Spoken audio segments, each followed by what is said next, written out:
Throughout history, snakes have been viewed as the villains, whether it be the serpent from Adam and Eve, or your uncle saying the only good snake is a dead snake. But why is this? Is this even warranted? Well, I hate to say this, but 300 to 650,000 people die every single year from snake bites around the world. That's a big number.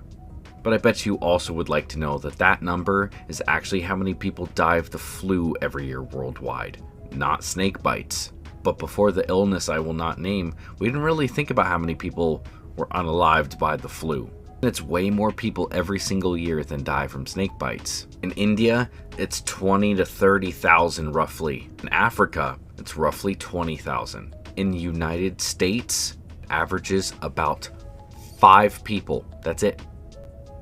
Now, that's 5 too many, but it is nowhere near as big of a deal here in the United States as you think it is. And that partially has to do with proper medical care. Worldwide, about 100,000 people every single year are killed by snakes. But who cares? It's a snake.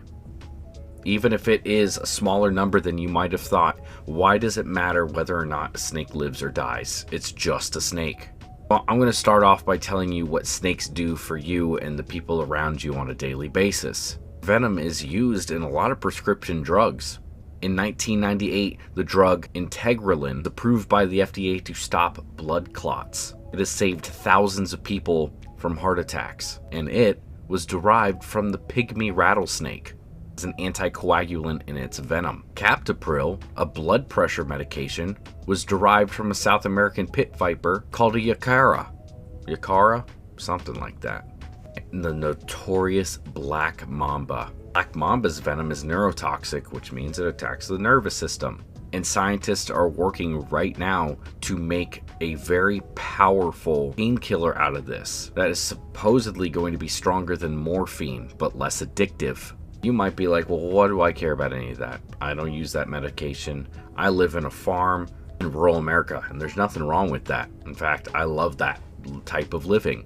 What does it matter if I kill some rattlesnakes on my property? Places like India, there's a lot of people and a lot of snakes living with all those people. And why are they there? Well, because of the rats. India, you have a lot of snakes like cobras and Russell's vipers. And they love rodents. If all the snakes in India were killed, disease would spread, even more crops would be destroyed. It would exacerbate all sorts of common problems that are already there. And this goes for everywhere all over the world. Without snakes, the ecosystem would shatter.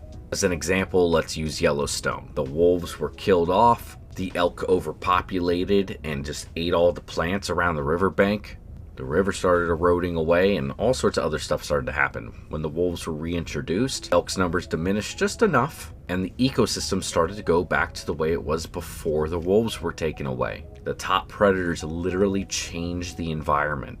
Now, snakes are not top predators. In their micro chains they might be, but on the grand scale they're a little bit farther down there. And on top of the obvious that they eat a lot of rats, they also are very specialized in what they eat.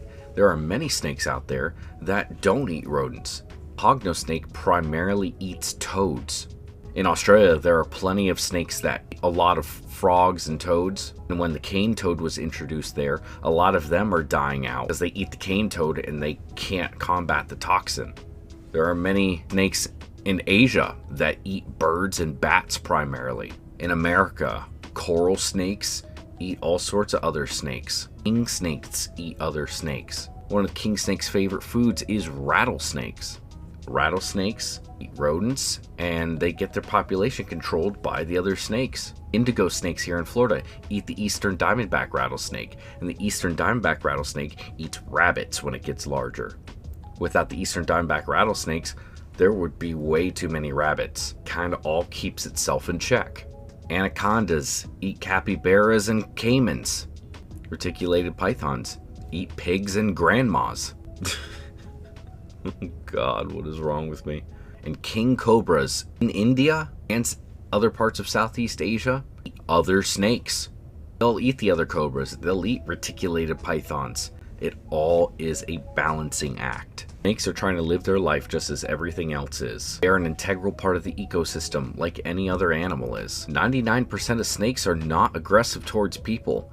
99% of them want to just go the other way. There are very few species, especially not here in the United States. In the United States, there are no snakes that will chase you. And if you think that you have been chased by a cottonmouth, please tag me in some proof. Because your grandpa telling you used to get chased all the time, I'm sorry, it doesn't happen. They pick a direction to go into, and they just go. And if you just happen to be in the way, well, it feels like it's chasing you, but it's not. I'm not asking you to be a snake lover. I'm not asking you to go pick up a snake. Please, in fact, don't leave them alone. If you don't know what it is, don't touch it.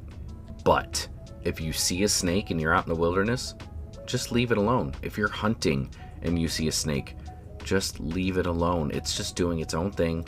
Go somewhere else, walk away. And if you're uncomfortable because the snake is on your property and you don't want your kids or your dog to get bit, call somebody to relocate it. Because a lot of these snakes are actually endangered.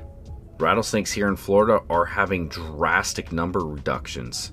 Habitat loss and destruction. It's not looking good for a lot of snakes. Just because it's not furry doesn't mean it doesn't deserve life. Please let me know what you think in the comment section below. I really hope you liked this video, and if you want me to do more like this, please let me know. Thank you all for watching, and stay wild.